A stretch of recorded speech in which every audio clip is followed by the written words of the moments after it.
For 60 years, University Technology Mara, or UiTM, has been the place for acquiring knowledge and developing capabilities. From a training center to now a vast network of universities, UiTM has campuses and faculties all over Malaysia. UiTM allows for the pursuing of goals and earning a degree in any field of choice, with a mission to enhance the knowledge and expertise of Bumiputras in all fields of study, through professional programs, research work and community service, while upholding moral values and professional ethics. Nestled amidst the greenery and some of the most scenic areas in the country, each university campus is strategically located in places where their presence inevitably provides an economic boost to the local community. The Vice-Chancellor is the Chief Executive Officer, heading the academic and administrative management of the university. UiTM pledges to provide maximum opportunities to pursue professionally recognized programs of study in science, technology, industry, business, arts and humanities. University Technology Mara offers quality education at all levels of study, from foundation to postgraduate. The university has always been at the forefront in science and technology as well as in management. It is a place where talent, skills and excellence are nurtured. UiTM has a mission to empower the indigenous people through the provision of higher education in accordance with Article 153 of the Malaysian Federal Constitution and Act 173, University Technology Mara Act 1976. Duli Yang Maha Mulia, Sri Paduka Baginda Yang di-Pertuan Agong is the Chancellor of UiTM by virtue of his status as the King, as provided for by the law.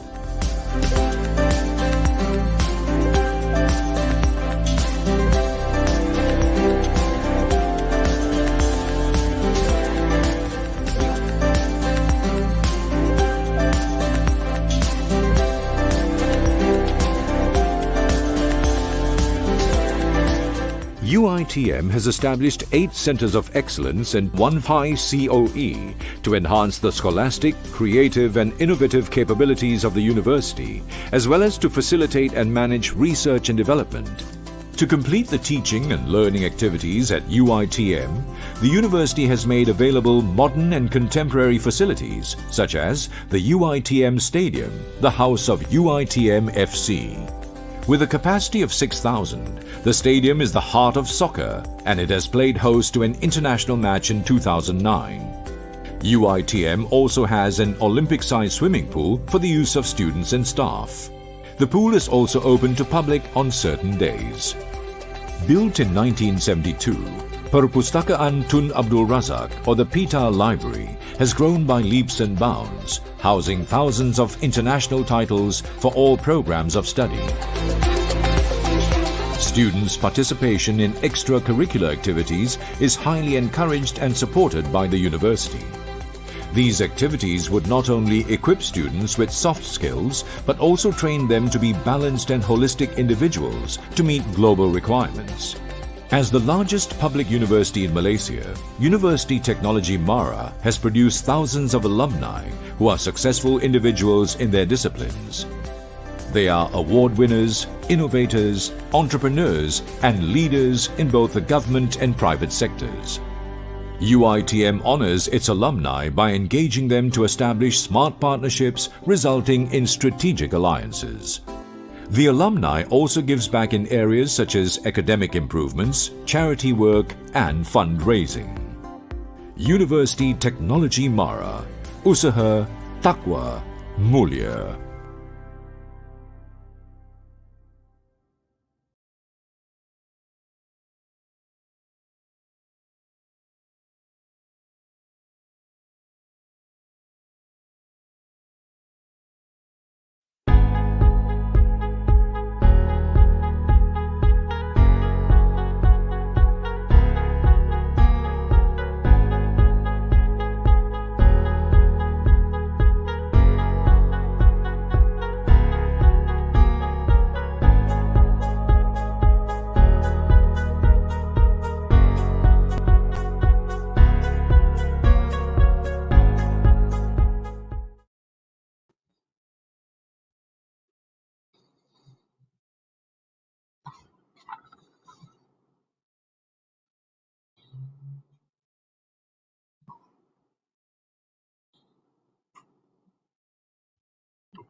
Bismillahirrahmanirrahim.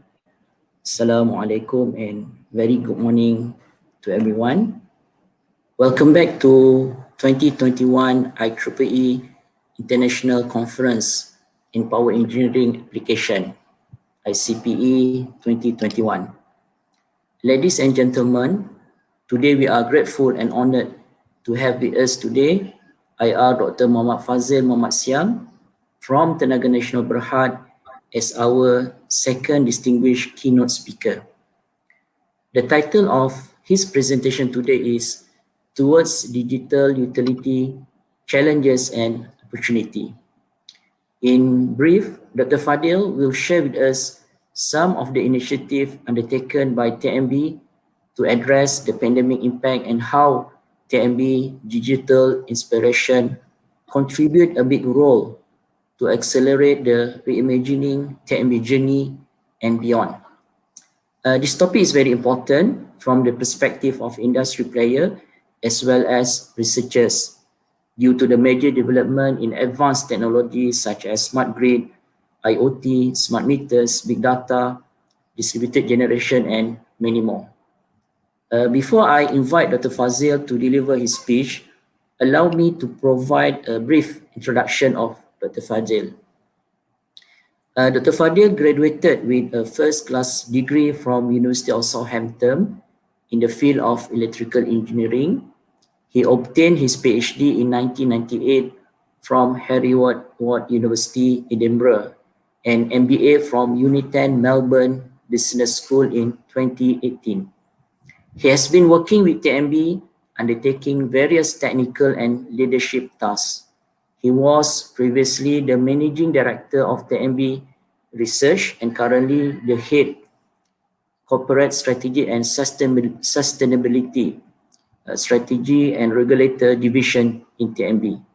He has been involved in various research areas, including smart city, grid issues, power quality, energy storage, power system and network efficiency, and renewable energy. He is a registered professional engineer with Board of Engineers Malaysia and Institute of Engineers Malaysia. He contributes in various national standard development committees, professional technical committees, and working groups. He is appointed as adjunct professor at University Tenaga Nasional. He is currently the chairman for technical working group on smart city under ASEAN, Association of Electricity Supply Industry of East Asia and Western Pacific. He is also a committee member of CIRED Malaysia. Based on this very great experience, I believe we will gain a lot of important latest information from Dr. Fadil. With that, I would like to invite Dr. Fazil to deliver his speech. Please, Dr. Fazil, the floor is yours. Thank you very much, Professor Hazli. Bismillahirrahmanirrahim. Assalamualaikum warahmatullahi wabarakatuh. Salam sejahtera and very good morning. Thank you very much once again, Prof. Hazli, on the kind introduction. Yang saya hormati the organizing committee of ICPEA, as well as all the participants, ladies and gentlemen. Now, if you look at the title, I would like to give some perspective before I start my talk today, this morning. What I'll be sharing is not about how we implement digital utility and then sharing what are the challenges and opportunities. But rather, I would like to invite all of us to look, especially in Malaysia, looking at the energy supply industry, the business industry perspective. Look at what are the challenges in terms of technology, in terms of whatever that we are facing at the moment. For example, impact of the COVID-19 pandemic. Now, based on that challenges, let us discuss what will be the opportunity that we can take due to this disruption in terms of the way that we are doing things, the way in terms of how the customer is expecting, the way, for example, in terms of the regulation has been set up. Now, based on that one, we can see the challenges that can drive opportunity for the digital applications or digitalization. So I think that's the perspective that I would like to discuss today, this morning. I think for the next 45 minutes, we can.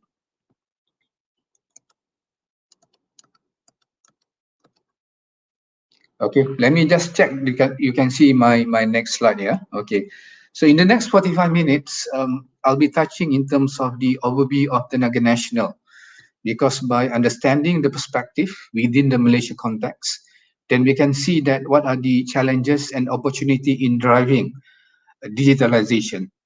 And I mentioned about this sustainability agenda. Why this is important? Because as we move forward, the expectation coming from the industry, the expectation coming from the various stakeholders, and the expectation coming from the investors is that we need to deliver things sustainably.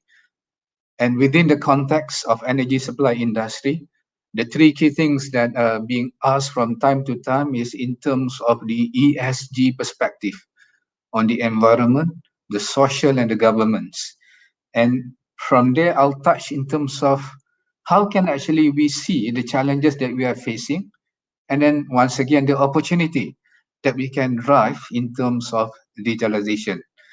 And I think once we have that perspective, I'll move in terms of what are the things that we have been doing under Tenaga Nasional from the generation perspective, from our grid or transmission, and then looking at distribution network. These are not all the areas that we are doing at the moment, because there are other things, for example, in terms of how we manage people, resources, HR, finance, procurement, and how we can apply digital application, etc. But for today, looking at the perspective or the conference that we are discussing, let's focus in terms of the three core areas. Ladies and gentlemen, if we look at the perspective in Malaysia, we can see that these are the regulatory and the shareholding structure that we have in Malaysia and then within the Tenaga Nasional. And TMB, we can see that majority of the shareholders, we can look at the local investors, the big investors, Khazanah, PNB, EPF, Corp, and of course, the Ministry of Finance having a golden share. And in a way, there are many things that we need to do. We have to engage our shareholders. And there are also the investors coming from retail, or maybe, maybe us, for example, we are also a shareholder of Tenaga Nasional. And at the same time, there are about 14 to 15% of the foreign ownership.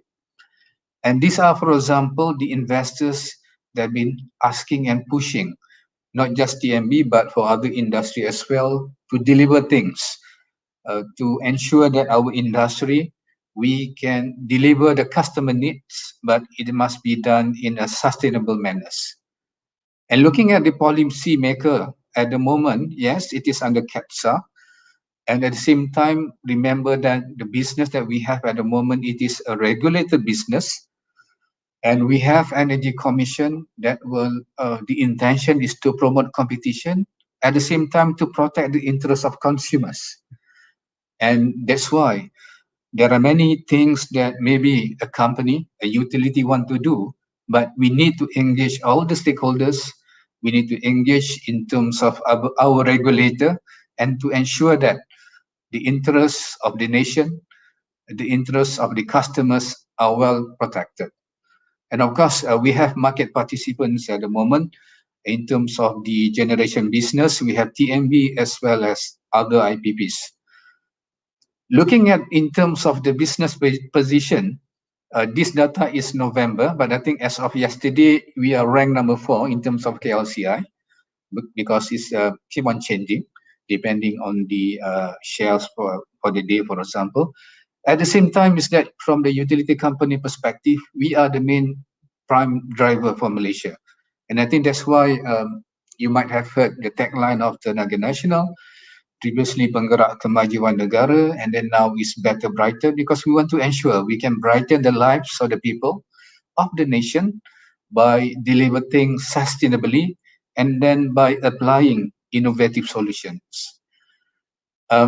Sarawak, it has its own Sarawak Energy Utility, and in Sabah, it is owned by TMB, 83%, Sabah Electricity.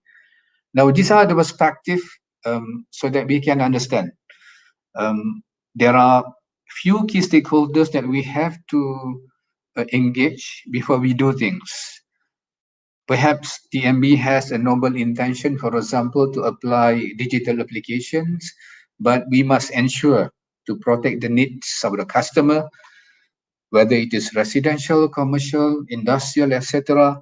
And it has to be according to the regulation set by the Energy Commission. This is another perspective to give you an overview. Within the Naga National, within the business of utility in Malaysia, there are regulated and non-regulated business. So what are the regulated business? Regulated business are basically looking in terms of our grid, whether it's coming from the transmission, whether it is going down into the distribution network. And we can see, for example, in a regulated business, there are certain key performance indicators that we must ensure that we can deliver. Things like the reliability of the system, the security of the system, the delivery, how fast actually that we can deliver according to certain regulations. And customer satisfaction is very important. And looking at the generation business, these are unregulated, not non-regulated at the moment. And from the perspective of TMB, coal is the number one in terms of the fuel that we have, in terms of the coal power plant, and then gas, hydro, and solar. I'll be touching later on in terms of the push towards renewable energy coming from the Malaysia perspective as well as from the Tenaga Nasional perspective. Now, looking at this one, you can see that digitalization can exist within the generation business, within the power plant, for example. It can exist, for example, looking in terms of modernizing the grid. I think yesterday we hear the first keynote presenter, John McDonald, where he has described what are things needed to ensure that we can modernize the grid, we can have smart grid, for example. But the key thing is that, number one, we must ensure the reliability of the grid. And in Malaysia, we have the grid, and then looking at the distribution network coming up to the customer area. It is managed by the distribution. And there are two key indicators that we can see, for example, in terms of reliability. For the distribution network, it is SAIDI. I think for the last few years, TMB has managed to ensure the SAIDI, the numbers are well below 50 minutes. And in order to achieve that, later on, I'll be sharing what are the digitalization effort that we can do. For example, distribution automation, etc., which also have been discussed yesterday. And looking from the grid perspective, how we ensure that in terms of reliability, what are the parameters in terms of the smart grid or the grid of the future that we need to put in place. And then, for example, in the generation perspective, how we want to ensure in terms of the reliability of the plant to ensure that we can minimize the outage as much as possible, and then increasing in terms of the availability factor. So these are also where digital can be used a lot to ensure reliability, efficiency, optimizing the application, looking at the asset, etc. The other one is that in terms of the non-core business, and it is not regulated, TMB has actually a number of subsidiaries that are looking into different business, different category, different services. For example, in terms of operation maintenance, looking at the power plant, for example, we have this RIMACO, TMB Repair and Maintenance, which is not just serving from Malaysia perspective. They do have presence and services that they are doing for other plants and other utility all around the world, which I will share later on. We have subsidiaries that look in terms of the manufacturing business, whether in terms of the key network components, whether it is switchgear, transformer, or cable. And then there are those actually that providing various services, for example, looking in terms of energy efficiency. That's where we have TMBES, TNEC. We also have subsidiary that look in terms of renewable energy. We have TMB Renewables that is providing, for example, large-scale solar business. And then we have G-Spark here that provide, for example, option for the customer. If you want to install, for example, a rooftop solar PV. And in terms of the ICT communication infrastructure, we have ALO. And this is a unique proposition because based on the infrastructure that we have, fiber optic, etc., at the same time, this can also be offered to the customer in providing, for example, data, etc. And at the same time, we also have from the training, education, and research perspective, ILSAS as a training provider, and then TNB Research as a research hub for Tenaga Nasional, as well as University Tenaga Nasional, of course, education sector. Now, again, the reason why I'm telling this is that to see that actually digital utility is not just providing electricity, but there are also other services and other core requirements that can be offered to the parent company. And that's where actually digital application can be used or digitalization can be applied. And this is important because in our business, for example, Remaco, as well as in terms of renewable energy later on that I'll share, we have business not just in Malaysia. There are distance factor. There might be a factor in terms of the different culture and regulatory needs. But in terms of the technical requirements, in terms of digital applications, it can be applied everywhere and anywhere. So we have, on one hand, challenges, but at the same time, there are opportunities that can be applied, that can be resolved by using digital application. I mentioned, for example, our business is not just, Tenaga business is not just within Malaysia, but we do have global presence in a number of countries. For example, in UK, where we own a majority or we have a significant ownership in a Vortex Solar that has business in terms of solar as well as wind. And then we have other utility, for example, in Turkey, in India, in the form of Gamma, in the form of GMR, where they have a number of assets in terms of coal, gas, solar, wind. And at the same time, we have our own subsidiary, Remaco, which I mentioned just now, on the operation maintenance that operate and manage and maintain a number of plants, not just on power, but also on water, for example. And when we do things, for example, when we have this major COVID-19 pandemic, our people might not be able to go there. So how do we do things? How we can do remotely, for example, how we can run business optimally. So this again, with the challenges that we have operating beyond a certain boundary, that is where actually digital application has many advantage and has many applications.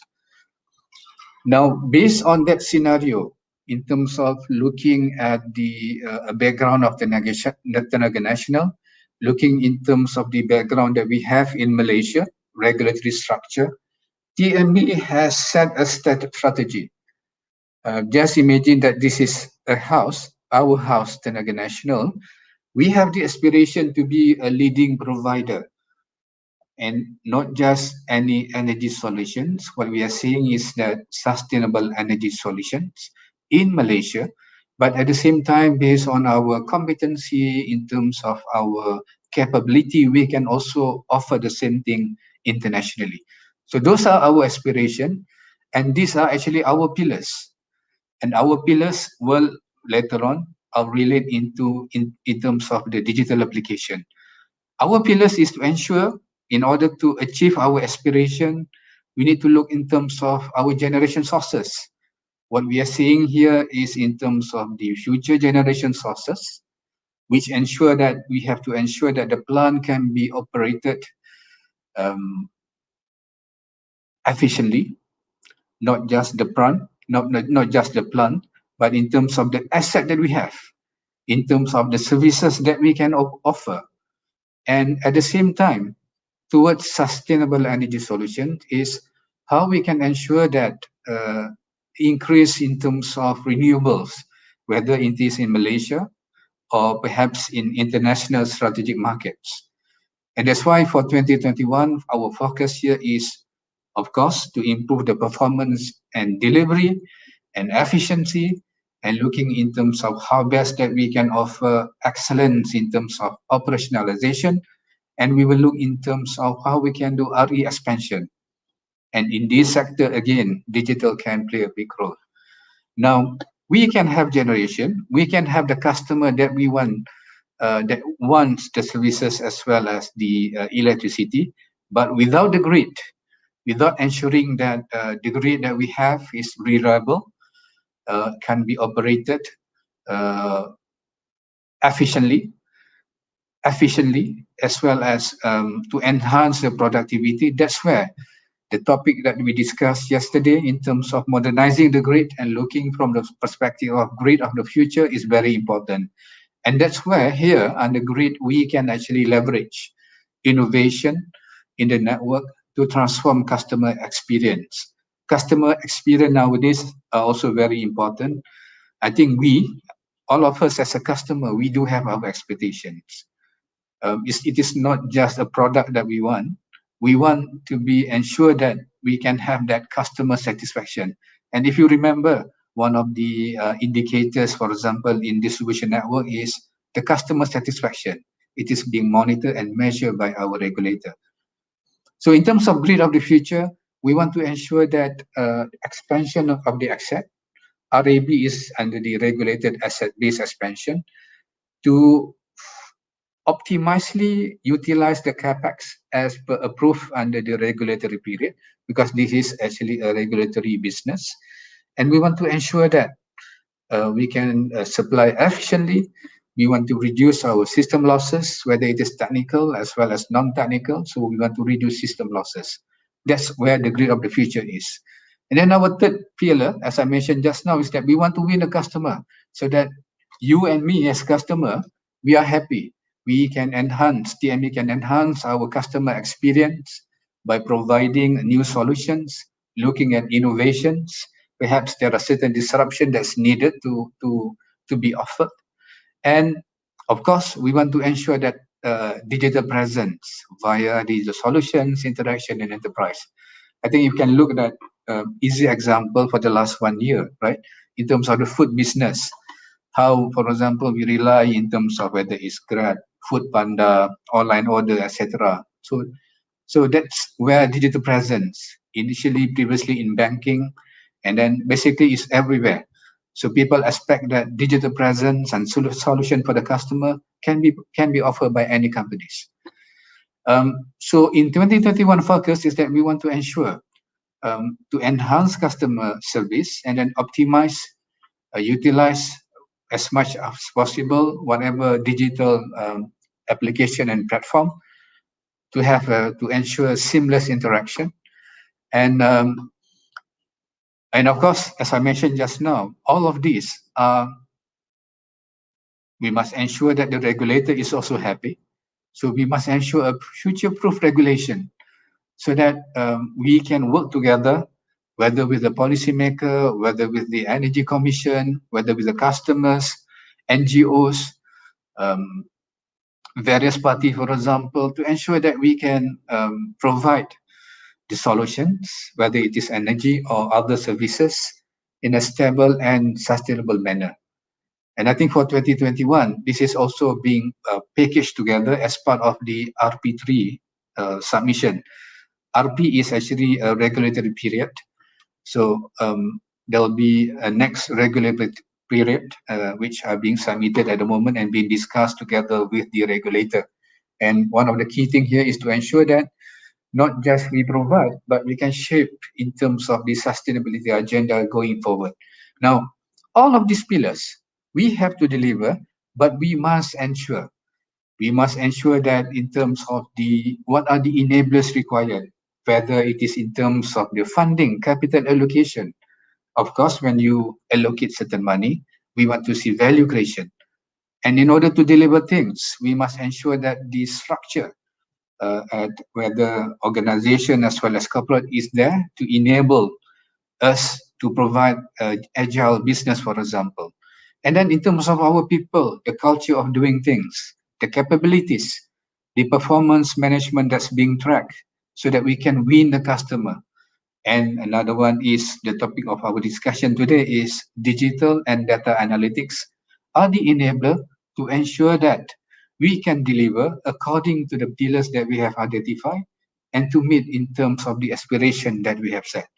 Now, in a way, this is provide the framework in terms of the topic that we are discussing today, TMB business, utility, moving towards digital utility, challenges that we are facing, and opportunity that we can actually capture by providing digital and data analytics, whether it is within the process, whether it is within the system, or whether when we want to deliver to the customer or when we want to engage to our stakeholders. And I think yesterday we touched about in terms of modernizing the grid, the smart grid. At the end of the day, customer, all stakeholders are actually expecting a holistic solution. And this is what we intend to do, want to achieve. I would like to share as well in terms of, remember that when I touch in terms of the agenda, we want to see in terms of the overall framework, and then aspiration of TMB is that when we want to deliver things, it has to be done in a sustainable manner. So yeah, there are certain challenges, but again, opportunities. And that's why, number one, due to changes in terms of industry landscape, how actually we transit, how do we look in terms of global energy transition, and climate change play a bigger role here. And decarbonization is one of the 4Ds that we have to address. And then in terms of the increasing the RE penetration within within the distribution network, for example, or within the grid. And for that, we must ensure that we can modernize the grid. We can ensure in terms of a smarter grid that can accept various sources from renewable energy, for example, and a bi-dual flow within the grid, for example.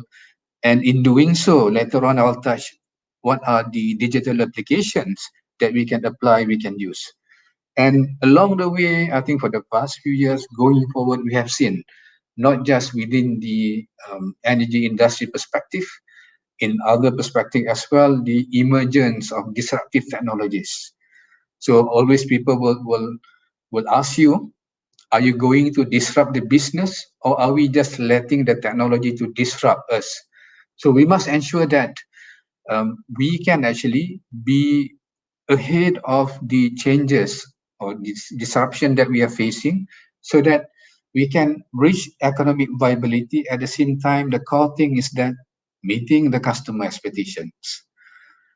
Now, let's look at ourselves, you and me.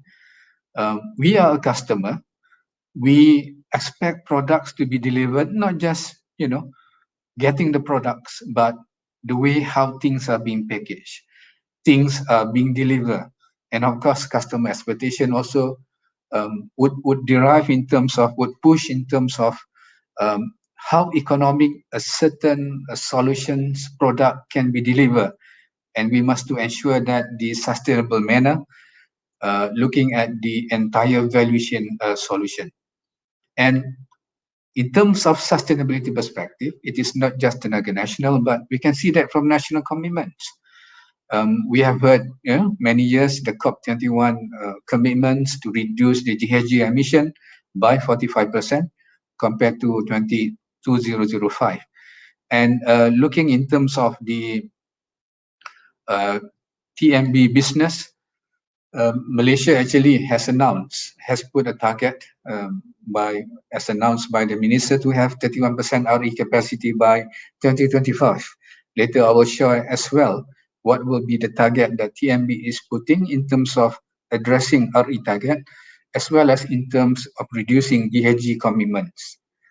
And I think one of the core things is that we want to do a lot of things. we want to offer digital applications. It can be complicated, it can be expensive. But at the end of the day, what we need to do is to manage in terms of the energy trilemma. These are being discussed, being mentioned many times. We want to ensure that we can provide the electricity or the energy securely. We need to look in terms of energy security. And then we need to look in terms of reliability aspect. And then as we are mentioning, we are discussing at the moment, is looking in terms of the environmental sustainability. But the other one is that as TMB, as the primary driver in Malaysia, we need to be able to ensure that we can also offer whatever required in an affordable manner, economical manner. We understand that as a developing nation, there are roles that TMB need to play, supporting the nation as well as supporting the rakyat. So there are things that we have to manage. There are things that maybe we want to do a lot more, but we need to be able to address in terms of the needs of the nation, the needs of the rakyat.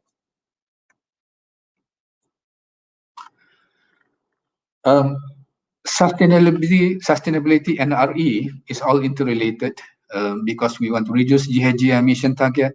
We want to push a lot more in terms of renewable energy.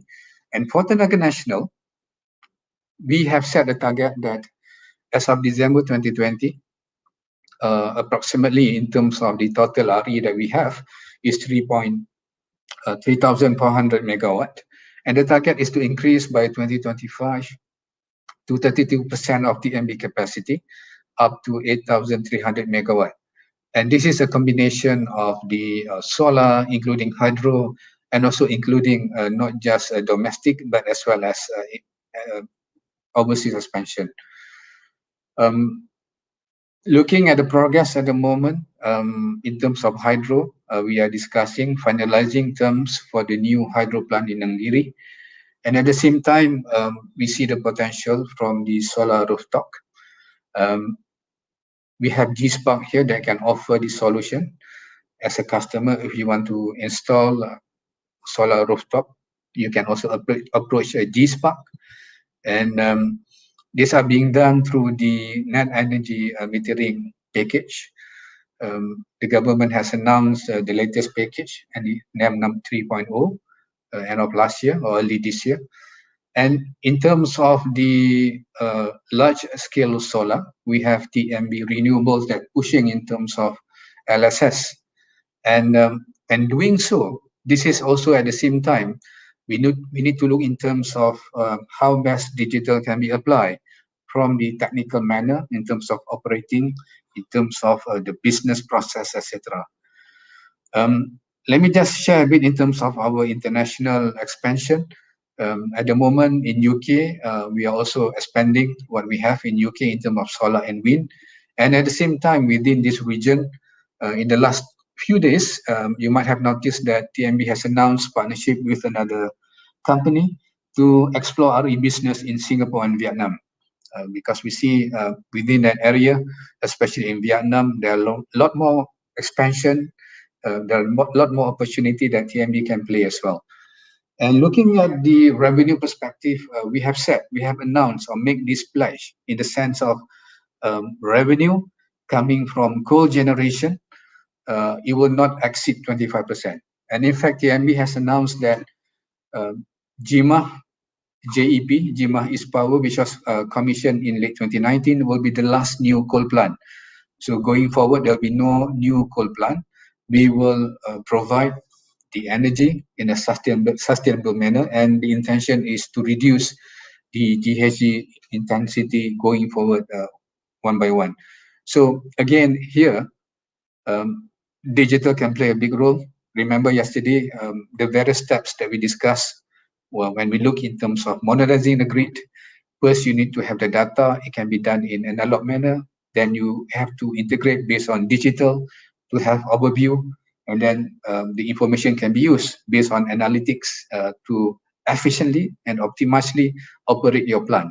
So these are the things, whether it is in sustainability or etc., you can apply actually digital applications. Ladies and gentlemen, allow me as well Now, based on what I have described just now, pushing in terms of renewable energy, the pushing in terms of having energy transition, and then pushing in terms of a lot more application disruption technologies that can exist within our grid. Now, the core thing here is that the infrastructure must be ready. And here what we talk about is having the grid, whether it's transmission or distribution network, being ready to ensure that we can operate sustainably. We can allow for a lot more solar or RE or this or DG, for example, and we can allow, for example, electrification of the transportation, having electric vehicle. Now, for example, when we want to have RE integration, the grid has to be operated in a manner that it can accept intermittency, for example. How do we manage in terms of the system inertia required to ensure the flexibility and sustainability of the business? And for example, when we have electric vehicles going forward, what will be the best way to address in terms of the changes in terms of the load requirements? And for example, when we have fast charger, can we allow that to happen? And to ensure that it can happen, what need to be done? So there are digital applications that can be applied here. And at the same time, we hear yesterday in terms of distribution automation, in terms of ADMS, Advanced Distribution Management System, that will be required to operate in a network. And in terms of managing the reactive and ensuring the flexibility of the supply voltage, what about the volt var optimization?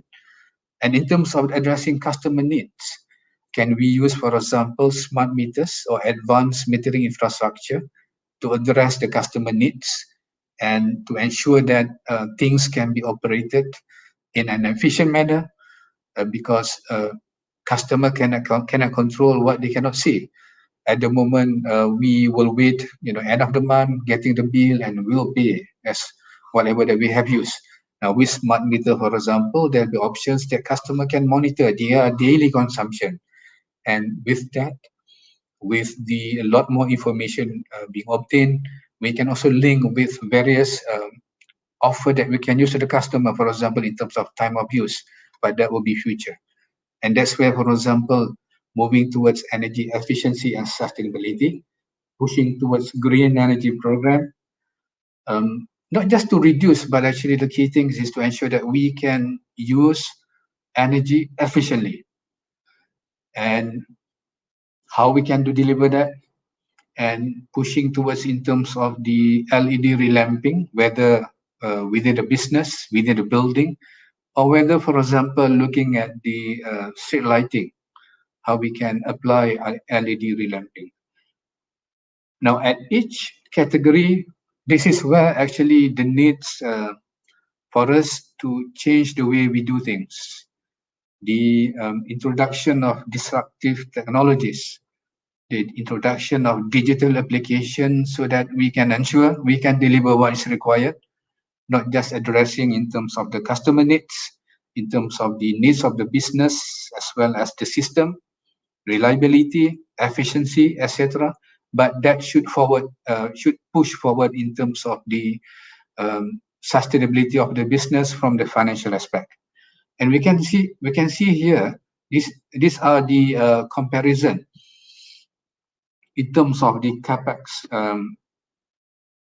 that have been planned. If we compare, for example, under the new proposed RP3, we can see that significant increase of capex has been allocated for the purpose of energy transition. And the energy transition is to ensure that we can deliver things securely, efficiently, and in a sustainable manner. Now, allow me just to touch a bit in terms of, I think all of us know that it has now becomes our new way of doing things, the impacts in terms of the COVID-19 pandemic. Now, when it happened last year, as a responsible company, TMB has offered to the government, what are the things we can do as a response responsible organization to ensure that we can maintain powering the nation, to ensure that the critical infrastructure remains running.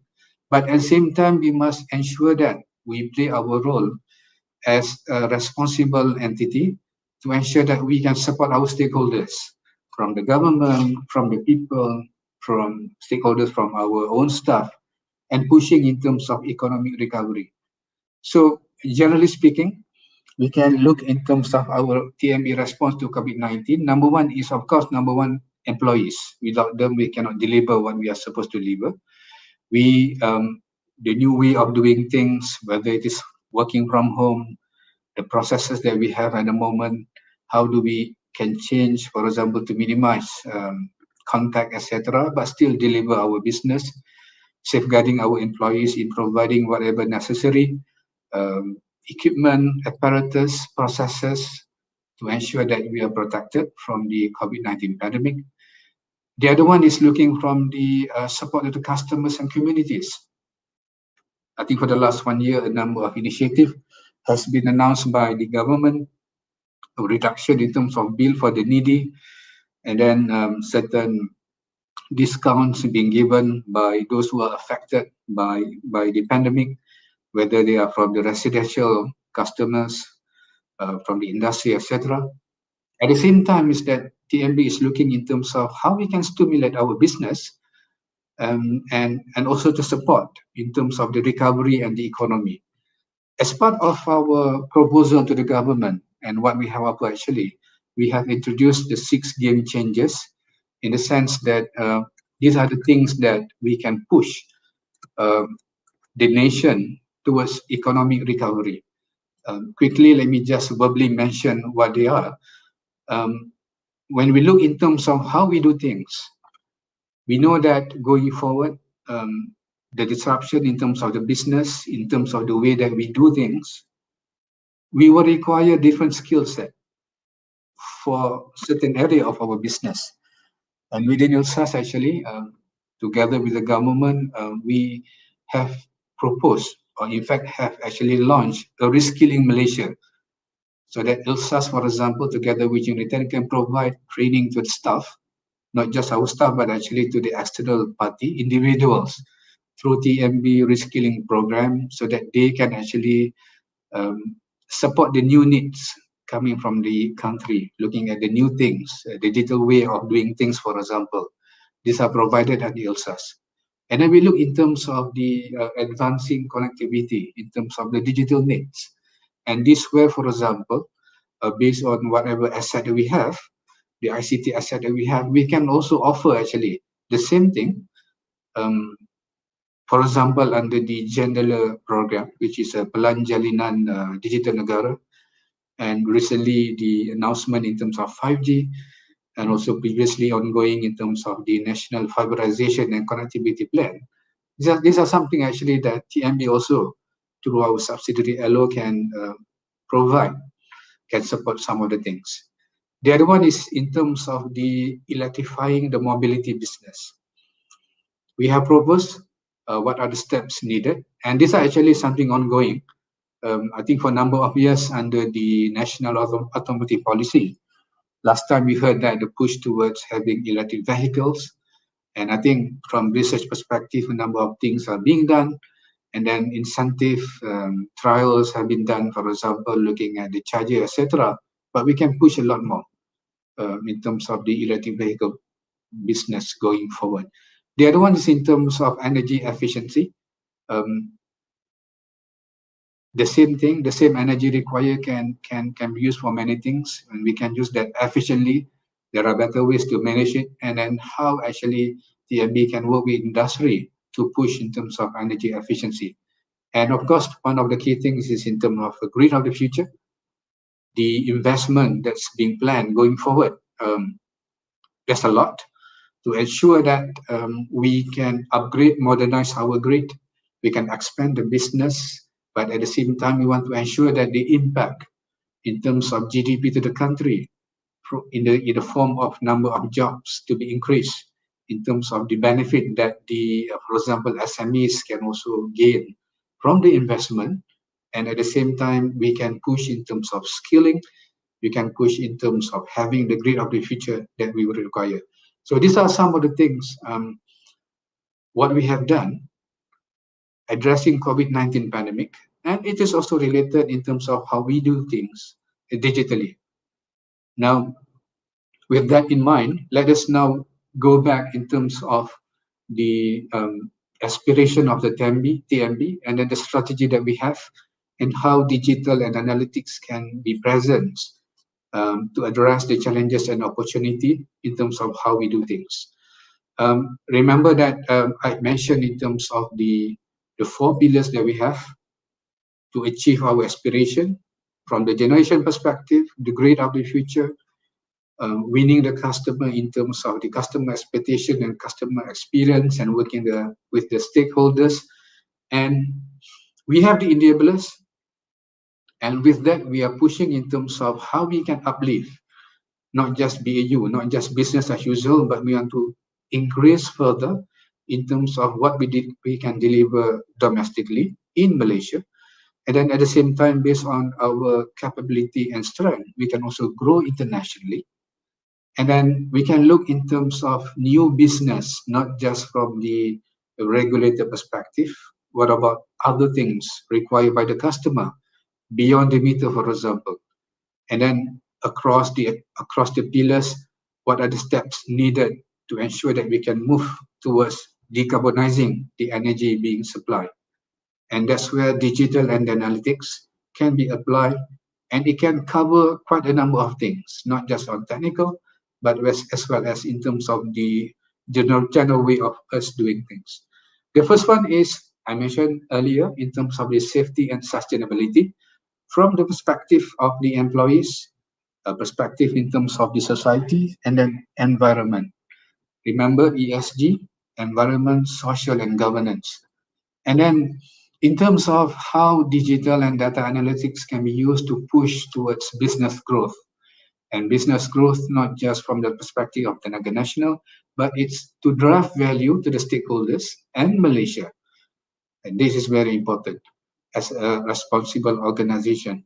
And not just external, but internally, managing the people, resources that we have. We want to ensure that we can have an intelligent organization by looking in terms of what are the data analytics that can be used, what are the data-driven methodology that can be applied. For example, looking in terms of our financial process, procurement process, as well as other things in terms of technical areas. And then we want to ensure that we can provide, remember this one, winning the customer. We want to provide outstanding services to the customers as well as the employees, because they are the one to ensure that we can deliver to the customers.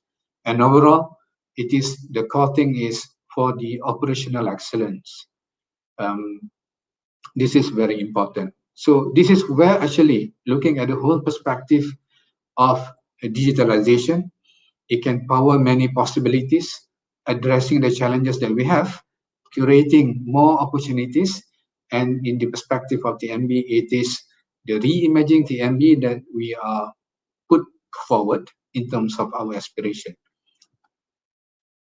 Ladies and gentlemen, let me now, okay, before I go into the specific things, again, I want to highlight that the digital supports and applications actually can offer benefits and value propositions beyond just financial value, but actually a number of things in terms of addressing our stakeholders.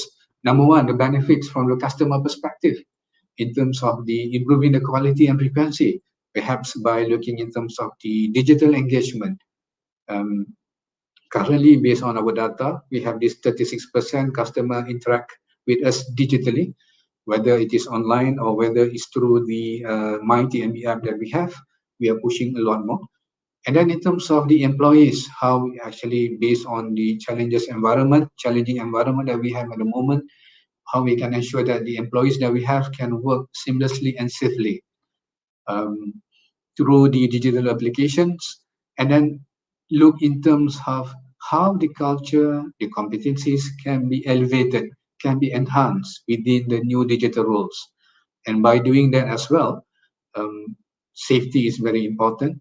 we want to reduce, or in fact, there will be no incident going forward, ideally. And this can be done through, for example, real-time online safety monitoring and applying analytics. And addressing the regulator perspective, I think there will be a lot more regulation coming in. For example, looking in terms of the environment perspective, whether it is in terms of CO2 emission. It's maybe not there yet at the moment, but it is coming.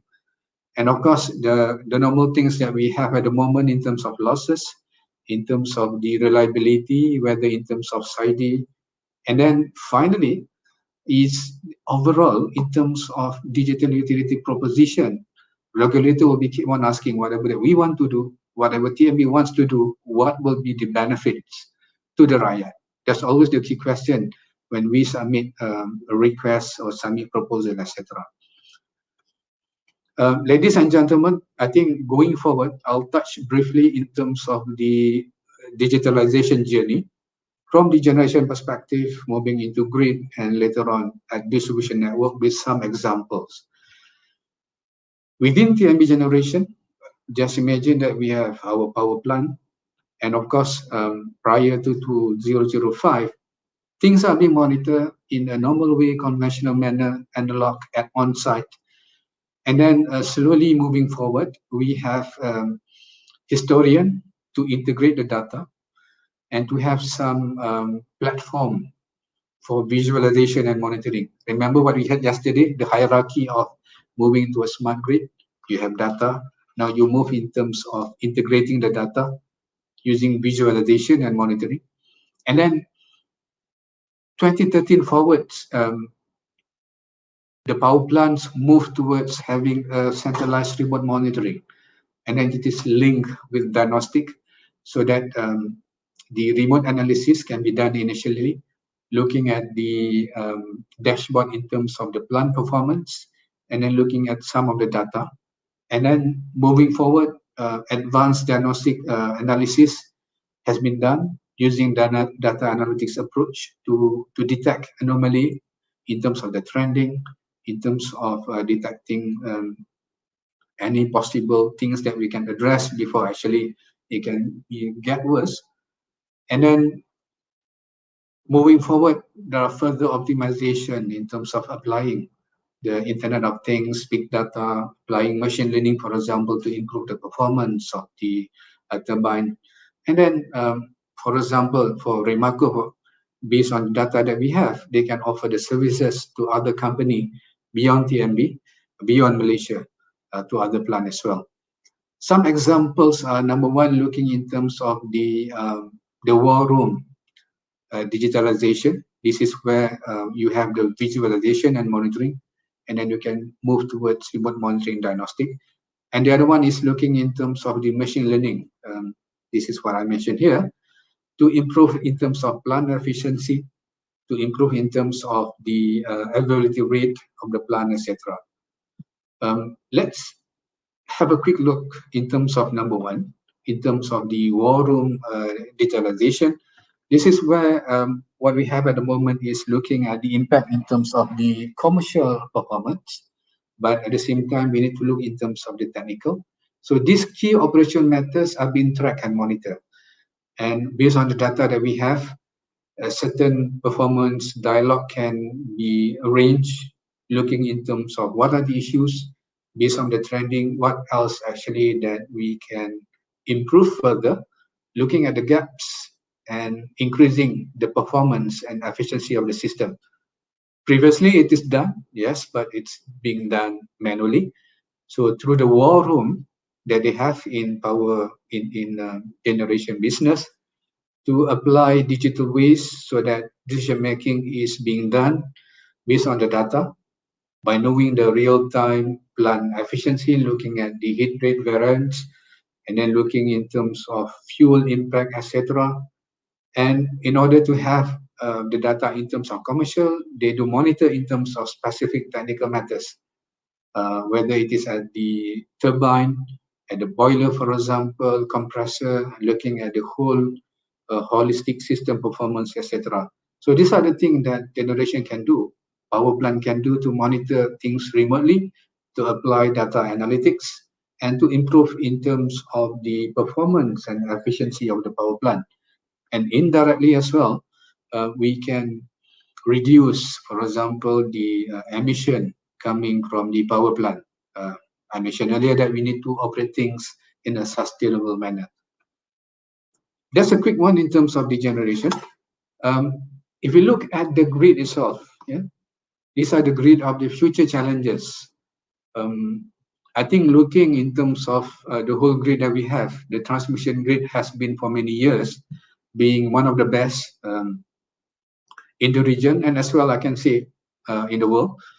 But going forward, there are still questions, there are still opportunity in terms of having a strong, flexible and intelligent grid, and to ensure that the disruptions that we facing in the future, the new things in terms of renewable energy, etc., can be interconnected to the system. So we must be able, based on the changing needs, based on the different technology that we might have, how we can manage the grid operation complexity, and then how we can ensure that higher penetration of the renewable energy sources may be coming, for example, at the moment from the large-scale solar.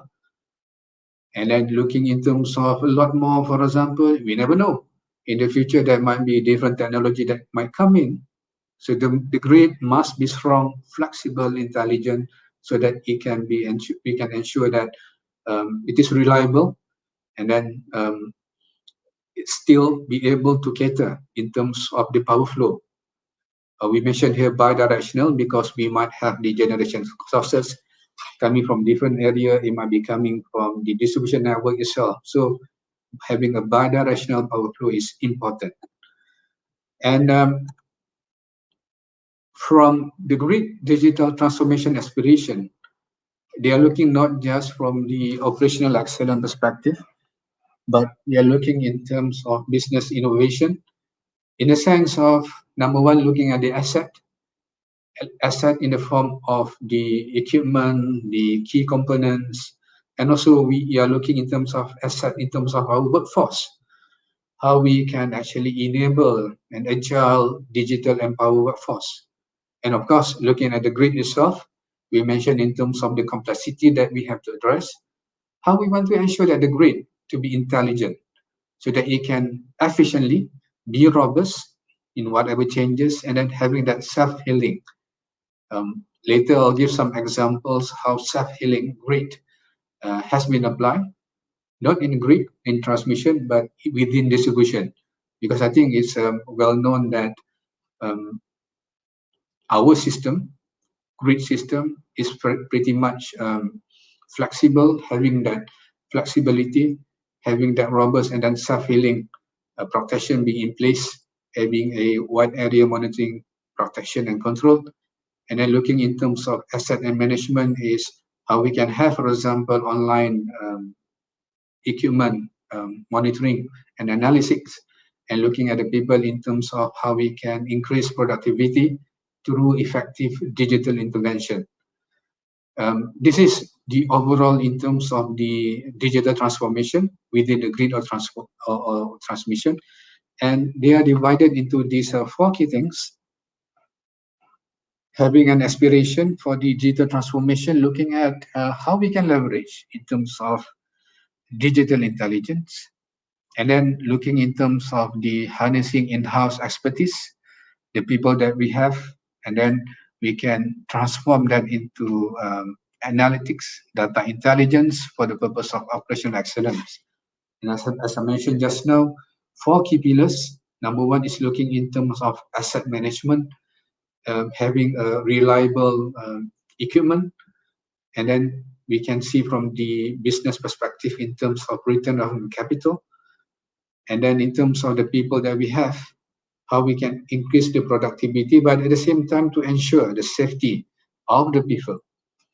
And then in terms of the grid operation, of course, from the technical point of view, the system must be reliable, and it must be flexible, but at the end of the day, the return on the asset how we can optimize revenue on the system and energy, for example.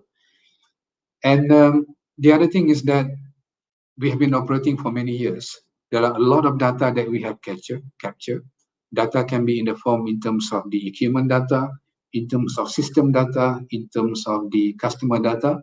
And then going forward to address whatever changes that we have within the industry, based on our experience, we will have insights. We can see that innovative way of addressing things. And then we can merge, having a data centricity, having the insights and then innovation way of doing things. There are technique, approach, methodology that we, in a way, we can profile, we can propel our operational excellence. And that's why, as mentioned here, the intention of grid digital transformation is to achieve the aspirations, and then moving forward in terms of having the grid of the future, we need to modernize the grid. We need to have a smarter grid and how we can digitalize the grid itself. So this is from the grid perspective. And then I will drill down a bit in terms of within distribution network.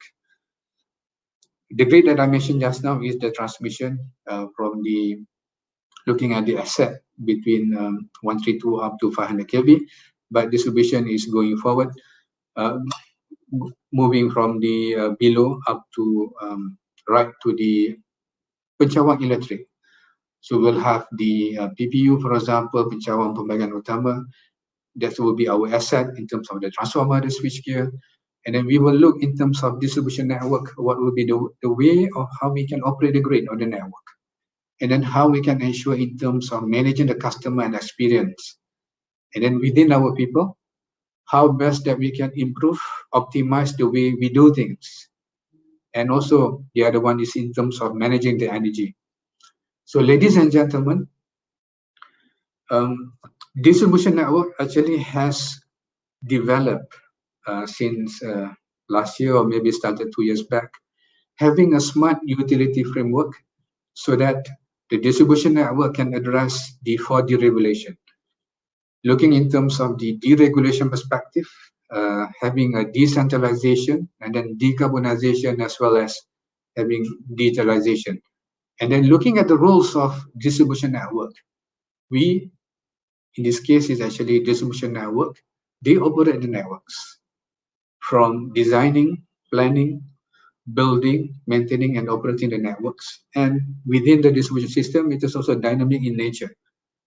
And the end of distribution network, they want to ensure that they can be the enabler of energy integration. I think yesterday there's some discussion in terms of having going forward the prosumers that we have, those who will generating solar at their rooftop at the same time requiring power from TMB, for example. All this energy integration require the distribution network to be able to tap into this.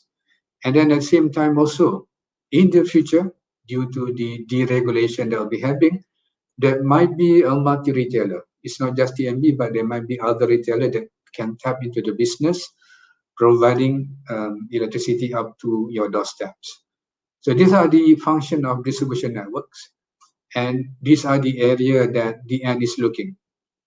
And as I mentioned here, we'll be looking in terms of what are the things being done at the moment in terms of the various phases, framework. And these are examples of some of the smart utility projects looking at the various aspects. So if I move to the next one, again, this is the plan in terms of realizing the smart utility framework within the distribution network from the perspective of the asset in terms of work management, the grid operation, as well as energy management and customer experience. I think what they have done under asset management is that in terms of having the data itself, linking with the various way of putting the data, digitalize it, linking with the GIS, for example, and this can be used when they want to have online capacity network planning. And then asset analytics can be applied to the asset management to ensure that they can not just monitor, but they can do prediction as well in terms of the health condition of the assets, so that the asset maintenance can be done properly to ensure that the asset can be operated in an efficient manner. And in a way, you can ensure that the life of the assets can last as long as possible, but still can be operated in a safely and secure manner. And then having the monitoring in place, we can also apply in terms of remote asset monitoring, looking in terms of having a proactive and predictive asset maintenance. And going forward, there are, linking everything, integrating everything. There are a lot more that can be done, looking at the enterprise view of the asset, having a location, the status, and then in terms of the remote operation and planning, for example. In terms of work management, later I'll share how we have actually improved, optimized the way of things being done in terms of leveraging the digital and mobile applications to look in terms of real-time work performance. And gamification is actually within the end what they have is having a digital app, so that I think we are human, competitive in nature. So when we put in apps in terms of, for example, having the loss indicator, that system losses indicator, and then we compare different area or different states. Now, I think it pushes people to ensure that their area or their state can be at the top all the time, for example. So in a way, it can push people to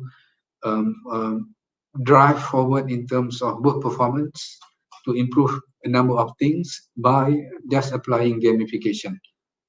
The other one is that in terms of grid, for example, as part of the training, they use also together with ISAS, how, for example, the augmented reality can be used to help train new staff, for example, and to help in terms of having not so much hands-on, but it is in a way can direct people application of digital so that they can learn how best to do certain things. In terms of grid operations, of course, having the SCADA DA, distribution automation, and then a number of things have been introduced, looking, for example, in terms of Internet of Things. I remember that Distribution Network also have a project together with MB Research looking at how they can apply or control the equipment or network in a decentralized manner. And there are also efforts being done to look in terms of the requirement, application, the intention of moving towards dynamic grid management when we have distributed energy resources, having energy storage for different applications, and as a push towards vehicle or electric vehicle, possibility of vehicle to grid. And also they have done also a pilot trial in terms of the volt bar optimization, looking in terms of how best that we can control the voltage to ensure that reliable, efficient manner of operation, looking in terms of the reactive power requirements. And finally, within distribution network, the intention is to have a self-healing with automated grid decision system. In terms of energy management, digital application is being used, for example, for the home automation, building automation. We have subsidiary that looks in terms of providing, for those who are technical savvy, you want to control many things, appliances within your home. I think technology-wise, it's already available. And it's not just to be ahead of the technology, but the intention is that with the energy management, we want to ensure energy efficiency. We can have integrated energy management linking many things, many appliances. And then we can have, for example, home area network that can be used, linking with the IoT devices. In the future, going forward, there might be different application and needs. And the other one is that having, remember that the enablers that we want to have is the digital and data analytics. So with the advanced analytics, we can also predict in terms of the load requirement based on the changing needs and the disruption disruptive resources that we have, and we can efficiently we can distribute the resource capacity as and when required. The other one I want to touch is in terms of the customer experience. Nowadays, I think we all of us are customer. We have our own expectation and experience, and I think our expectations are increasing all the time.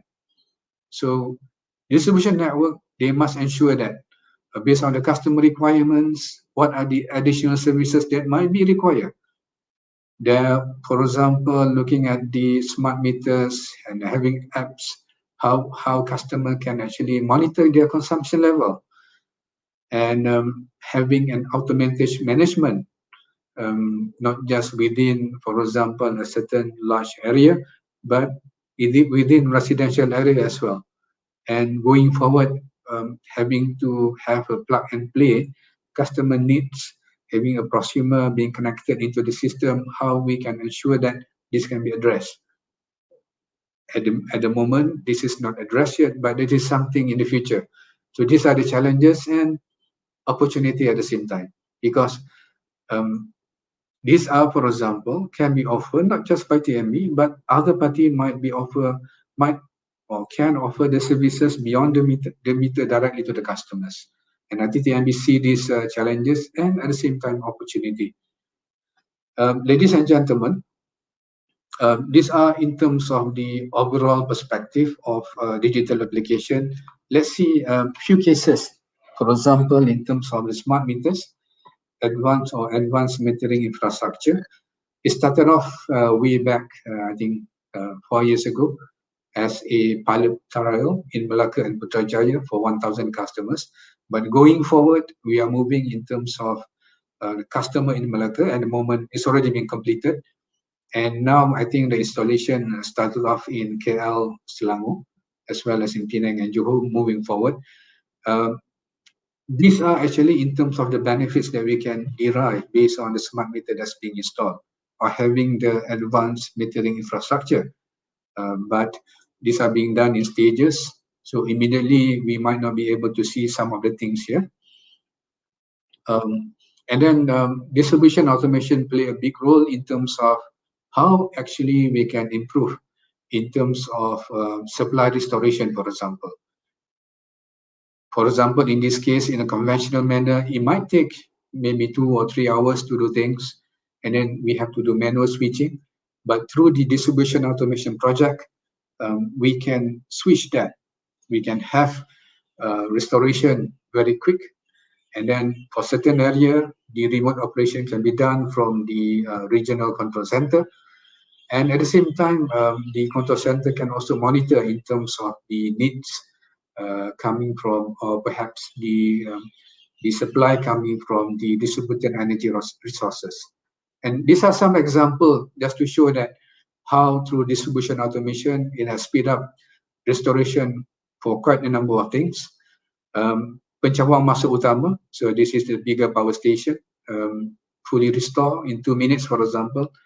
And then for a much remote area, this is from the PMU Kolakrai in Kelantan and then moving downwards. So having auto recloser, for the first restoration, it can be done within 6 minutes. And I think some of the data we have seen here, how through distribution automation, it can be restored very quickly. And at the end of the day, we as a customers can benefit in terms of try to minimize disruption as much as possible. The other thing is that in terms of managing our assets, the big one, yes, we have everything in the system, but going forward, we are looking also how best that we can capture in terms of the data at the low voltage site, in terms of our network. And these are some initiatives at the moment being done where we have vehicles, it can be motorcycle as well, that our staff can just drive around, and then the system that we have can automatically capture in terms of looking at the, for example, the lines that we have, looking in terms of the small substation, in terms of the street lighting, and then this can be captured automatically, quickly as our staff move around. and this can be linked with the GIS system that we have, and also merge data from other resources as well. Yeah, and looking in terms of advanced asset analytics, it started off looking, for example, installation within an equipment. If I can recall again yesterday, I think John mentioned that we start at the equipment level. We monitor in terms of the performance, in terms of real-time condition monitoring. But as a system, how best that we can integrate everything, and then looking at the trending. And as a whole, based on the tool that we can derive, which we have done as well, is in terms of how we can perform the analytics, looking in terms of the general health and risk index, linking with, for example, in terms of asset management, maintenance, or replacement. And a person can see a system within the dashboard, and straight away they can have the overview of the asset that we have within our network. And we can zoom in into a specific equipment. And the intention, the benefits is number one, our customer in the sense of reducing supply interruptions. And then we can improve in terms of the operation and maintenance costs. We can ensure that by having a data in terms of health and reliability of the asset, we can prolong asset life. And indirectly, there is a linkage towards carbon footprint as well, where we can minimize in terms of the manpower and transportation mobilization, where things can be done remotely most of the time. This is example in terms of advanced analytics. At the same time, I mentioned about mobility solution. This has been applied within distribution network. In the traditional methods, quite a number of steps needed, where, for example, when we want to mobilize our workforce to do some works, maintenance, etc., everything is being done manually. So there are steps, as mentioned, between 1 to 14. But through digital mobility, it is now has been streamlined to just 5 steps. And at the same time also, we can look, we can monitor, we can have a system that can keep track in terms of our asset, in terms of the condition, in terms of reliability. At the same time, also we can monitor in terms of the force or the workforce that we have when they receive certain tasks, and then how best that we can mobilize the people to do the work, to record in terms of the completion, etc., and then to do remote monitoring dan sebagainya. So these are the things that quite a number of things have been implemented under the distribution network. And I think as a summary, what I've shown just now is that looking at the overall perspective in Malaysia, in the having the structure that TNB is operating at the moment with the stakeholders that we have, with a push towards sustainability, there are many digital pathways that can be applied, whether it is at generation, the grid and distribution, but at the same time also it can be used in terms of having the interconnection of RE into the system, in the retail for the customer in terms of improving the customer experience, providing additional services to the customer, and for the internal requirement in terms of processes, we can ensure that we can offer or provide the best service quality at the lowest cost. We can also reduce in terms of the cost, the inventory cost needed by our staff, but at the same time we can improve staff productivity. So under this one is actually looking in terms of the procurement way of doing things, in terms of the financial processes, in terms of the HR, for example, remember the reskilling and how digital application can be applied across the board. And I think, ladies and gentlemen, I would like to stop there. I've talked a lot actually, but this is just another example to show what are the, happened to be yesterday, our ICT division shared some of the applications and apps currently available within Tenaga Nasional, covering the whole perspective, whether generation, grid, and retail, corporate divisions, and TNB-wide. So quickly, TMB-wide is in terms of looking at the cloud services, looking in terms of the network that we have within Tenaga Nasional, addressing the needs coming from different services. And of course, cybersecurity is very important. Generation, something that which I might not have touched is in terms of digital twin. This is as good as like having a digital replica of your power plant so that you can do your training, monitoring, training, etc. In terms of grid, most of the things I have mentioned.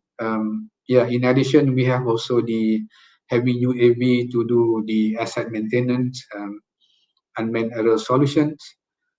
Smart class is the application of the augmented reality as part of the training, for example. Distribution network, much have been mentioned.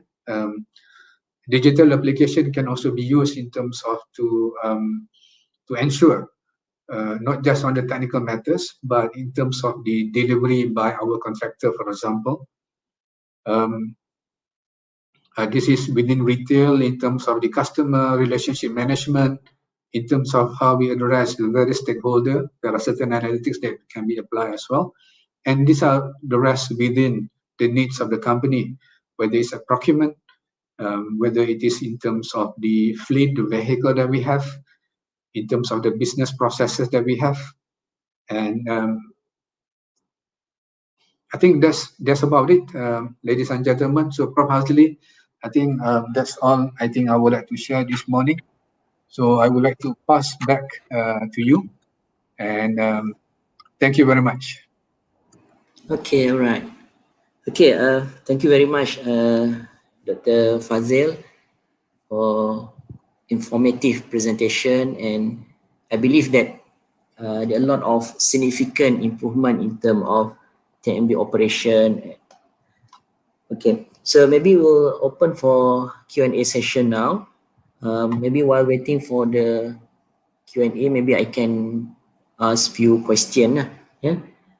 Okay, all right. So maybe we have seen that the impact of digitalization in terms of the operation has improved a lot. For example, I can see that in the slide presentation, the number of SIDE nowadays is 45 minutes. So how this improvement in terms of SIDE related to digitalization in the operation of the TMB? Maybe Dr. Fadil can explain a little bit more on this aspect. Okay, thank you very much, Prof. Hazli. One of the key things is that the way how we manage our distribution network. For example, in the old days, when there are disturbances or some malfunction within the equipment, we will check first where the failure is. And then we need to send people to go there and then to isolate the whatever the malfunction or the problems, and then do some repairs, and perhaps we need to restore back. So this will take some time. And I think through the application of distribution automation, there are many things that can be done automatically or remotely. For example, I think in terms of the concept of FLIR, fault location, identification, and restoration. We might not be able to address the failures or the malfunction of asset or equipment straight away, but what we can do is that we can isolate the problematic area, and then we can restore, for example, a particular area with sources coming from a different feeder, for example. And through the distribution automation, indirectly to the customer, even though the repair is still being continued, but we have now the supply back in.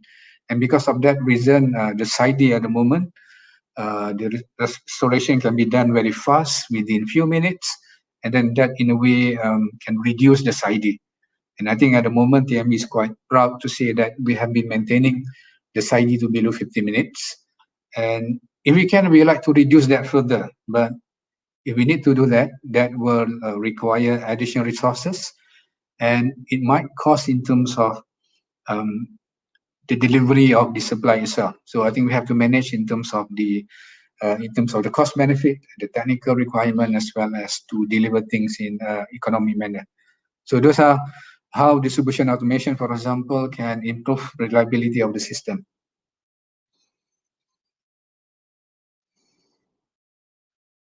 Prof. Hazli, I think you are on mute. Prof. Hazli. All right, thank you, Dr. Fadil, for the detailed explanation. So I think I would better give this opportunity to the participant to ask questions. So the first question from Aida Rahman: what is the current status of smart grid implementation in Malaysia? This is a big topic actually. Okay. Big topic because smart grid itself, it covers many things, and some of it actually has been touched in my presentation. But quickly, smart grid, for example, in terms of the implementation, looking at the customer side is in terms of, I mentioned about the smart meter.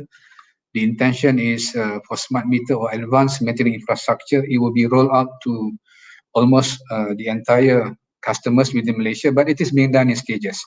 And that's why at this stage, we have completed Melaka, and now the installation is to proceed with Selangor, Putrajaya area. And of course, smart meter is just part of the journey because moving forward, what will be the application that can be utilized, harnessed through smart meter. So those are the things being done in phases. Secondly, in terms of distribution network, so I think I touched a bit quite a lot in terms of having self-healing grid within the distribution network, and then having in terms of advanced data analytics. Those are actually part of the smart grid plan, or in this case, DN or distribution unit network, determined as a smart utility framework. Actually, there's a lot of smart grid implementation within that. So smart grid implementation, looking from the network perspective, looking in terms of the asset perspective. So that's where we have, for example, in terms of data analytics, and the big smart grid itself is, for example, in grid. And I think when in fact, during my time at TMB Research, we have done a lot of projects looking in terms of the actual smart grid within transmission. And that's where, for example, we have R&D program looking in terms of the improving the resilience, the security, based on, for example, having WAMPAC, wide area monitoring, protection, and control. And quite a number of applications has been installed. There are also, for example, the installation of phaser itself, phaser measurement, synchro phasers. It's, for example, the first one is to ensure that the visualization, and after that is actually the implementation of smart healing, protection, etc. So the smart grid itself has been implemented across the various businesses within the national, within distribution, within the grid, within the retail and the customer side. And I think now it's moving towards within our area. For example, people talk about smart city. How actually, based on the smart grid that we have, moving towards in terms of smart city, linking with, for example, having renewable energy, linking with electric vehicle, for example, and then managing in terms of this demand side management. So I think that is even a bigger opportunity, and I think the stakeholders will involve not just the national, but it can also involve, for example, the service provider, the customer, the aggregator, etc. So that's a quick overview in terms of the smart grid that we have. Thank you. Okay, next question from Dr. Said Nur Azizul. What is the IEC 61850 implement status for TMB grid and distribution system? Is there practical to change old scheme at TMB substation to the new IEC 61850? Okay, so this is referring to a standard looking in terms of substation automation. The initiative has started quite some time back within the national, and it is first conducted via a pilot trial within the grid. And for that reason, also we have our own simulator for the national. It is being implemented within TMB Research. The simulator is for the purpose of whatever requirements, test equipment that need to be done, we can test first within that simulator, within the test system. and only then it can be applied within the grid. And we have done the pilot trial for TMB grid, and now it is moving into distribution system. The question is it practical? The other one is the question is in terms of cost. So personally, going forward, it is not to change the old scheme, but rather it is more targeted towards a new scheme, a new substation scheme that we have. And for that matter, there will be some requirements in terms of how actually you can communicate between the legacy system together with the new system. And I think that has been resolved. Within the IEEE 61850, I think there's active community in terms of the standard formulation and then technical working groups, of which TMB also involved. So at the moment, what I can say is that we have done the pilot trial, and moving forward, it might require a further analysis in terms of the cost and benefit. Technically, it can be done. We can see the benefits. Right. Okay. Thank you. Okay, thank you, Dr. Fazil. From Michael, what are the initiatives for battery energy storage system? How many projects implemented so far? Thank you, Michael. I think it's a good question because I think we can see that going forward, battery storage, battery energy storage, it is can be seen as technology advancement that can support many things, and it can be also a disruption to a certain party. So what we have done at the moment is that we have looked in terms of how battery storage. At the moment, the initiative are based on pilot trial, so it is not a full implementation yet. So it is being done between the business entity together with the R&D at TMB Research. A number of things have been done together between distribution network and TMB Research, looking, for example, how battery storage can be used to support. For example, when you have intermittency coming from solar. So this is being applied within a distribution network. At the same time, also in terms of how battery storage can be used for different applications. For example, later on when we might have time of use, how we can do load leveling from distribution perspective. And then it has moved into a bigger perspective. For example, looking at how battery storage can be used to support the grid in terms of the frequency fluctuation. And then looking at the concept of virtual power plant. For example, maybe in certain area, it is not practical to have a large battery storage system sitting idle most of the time and then come in only when we have some certain disturbances.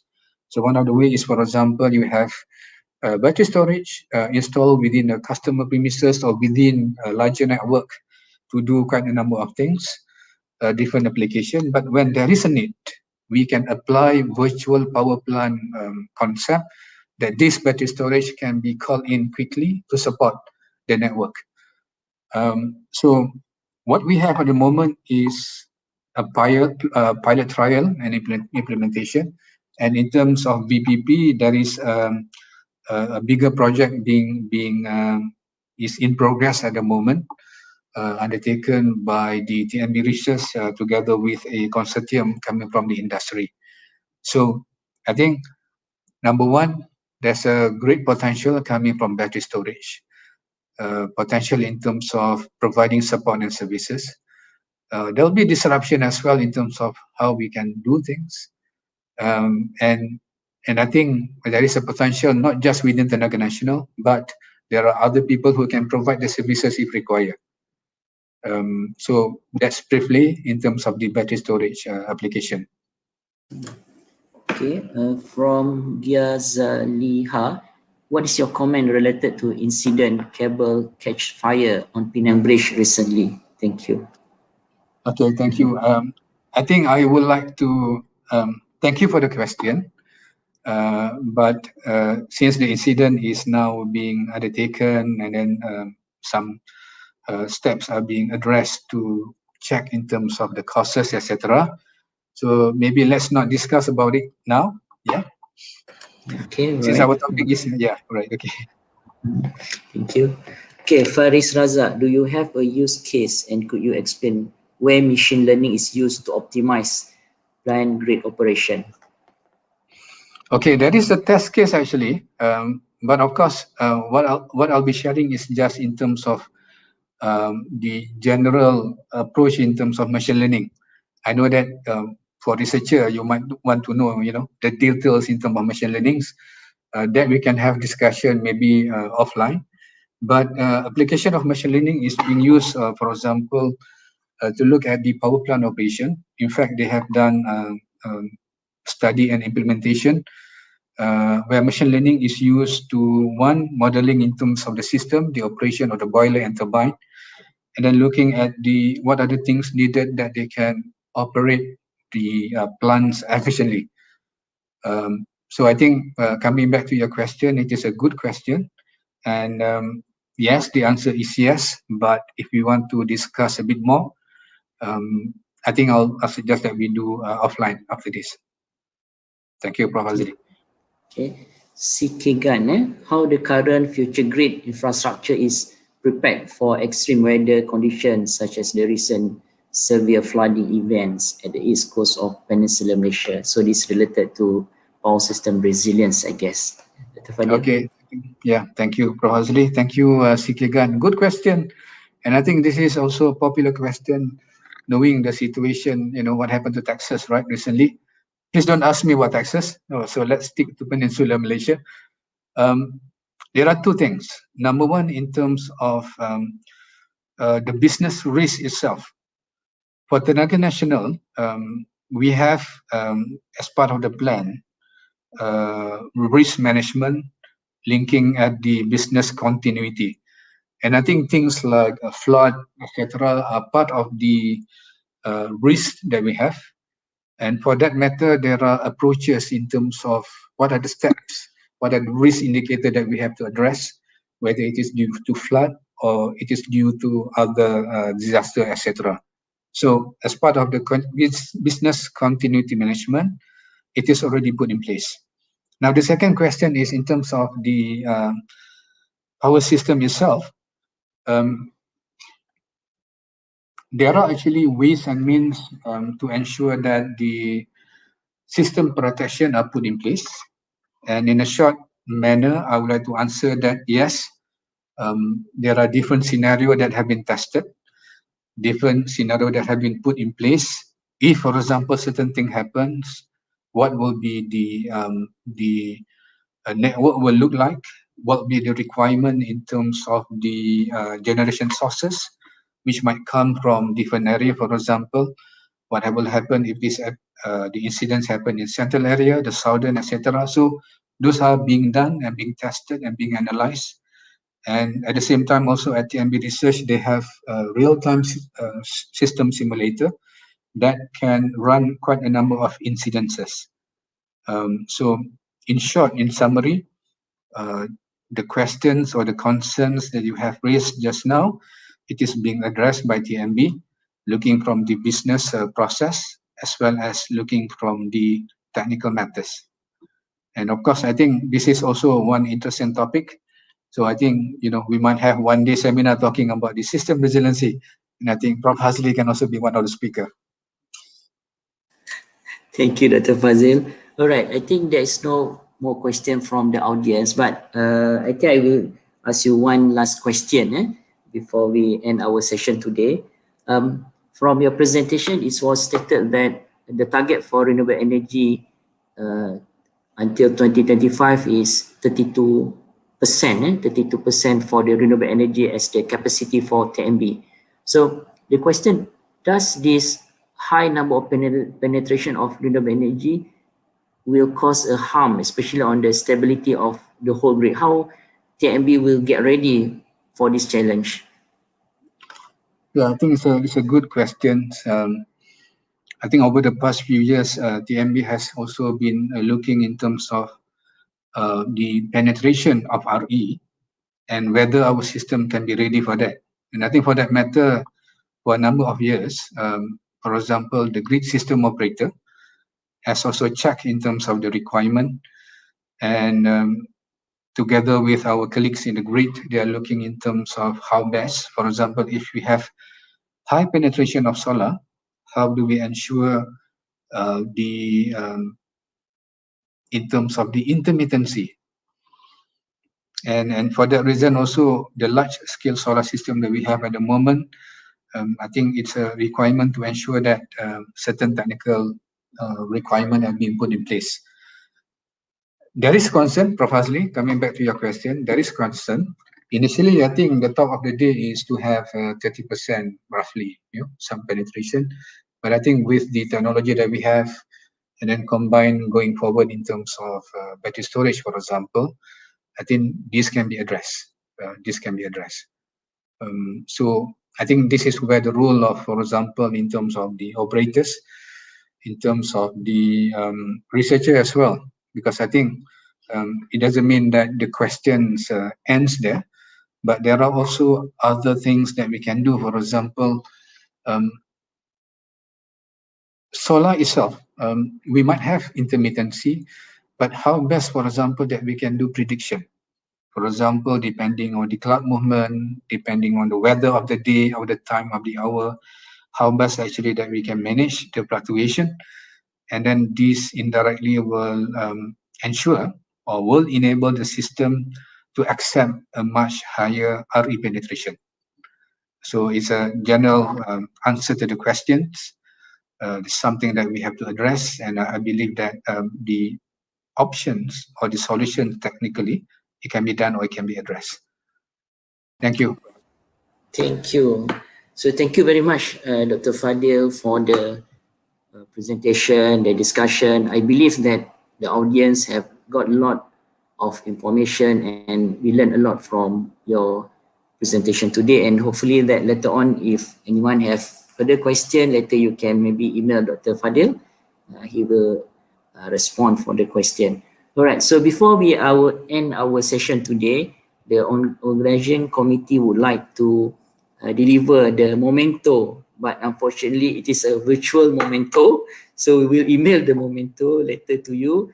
This is our appreciation for your support to our conference today. So hopefully you will accept this memento, and later we'll email the memento to you, inshallah. Yeah. So with that, I would like to end our session today. The session for conference will start at 11. So for those who are preparing as a speaker, get ready at 11. Yeah? So with that, I end our session today. Thank you again to Dr. Fazil and to all the audience. Thank you very much. Assalamualaikum warahmatullahi wabarakatuh. Thank you. Waalaikumsalam.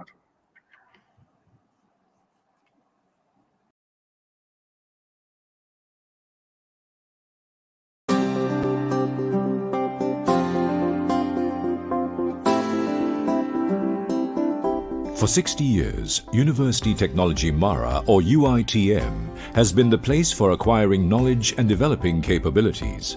From a training center to now a vast network of universities, UiTM has campuses and faculties all over Malaysia. UiTM allows for the pursuing of goals and earning a degree in any field of choice, with a mission to enhance the knowledge and expertise of Bumiputras in all fields of study, through professional programs, research work and community service, while upholding moral values and professional ethics. Nestled amidst the greenery and some of the most scenic areas in the country, each university campus is strategically located in places where their presence inevitably provides an economic boost to the local community. The Vice-Chancellor is the Chief Executive Officer, heading the academic and administrative management of the university. UiTM pledges to provide maximum opportunities to pursue professionally recognized programs of study in science, technology, industry, business, arts and humanities. University technology at all levels of study, from foundation to postgraduate. The university has always been at the forefront in science and technology, as well as in management. It is a place where talent, skills and excellence are nurtured. UiTM has a mission to empower the indigenous people through the provision of higher education in accordance with Article 153 of the Malaysian Federal Constitution and Act 173, University Technology Mara Act 1976. Duli Yang Maha Mulia, Sri Paduka Baginda Yang di-Pertuan Agong is the Chancellor of UiTM by virtue of his status as the King, as provided for by the law.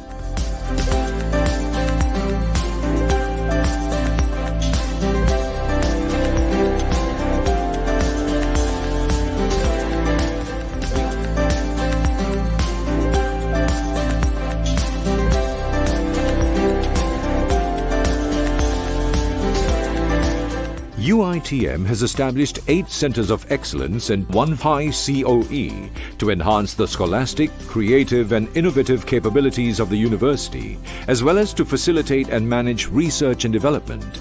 To complete the teaching and learning activities at UiTM, the university has made available modern and contemporary facilities such as the UiTM Stadium, the house of UiTM FC.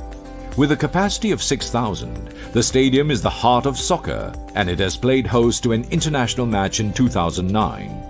UiTM also has an Olympic-sized swimming pool for the use of students and staff.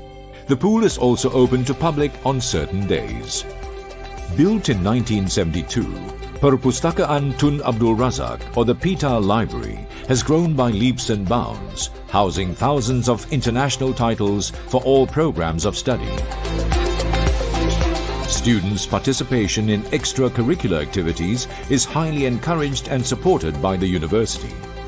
These activities would not only equip students with soft skills, but also train them to be balanced and holistic individuals to meet global requirements.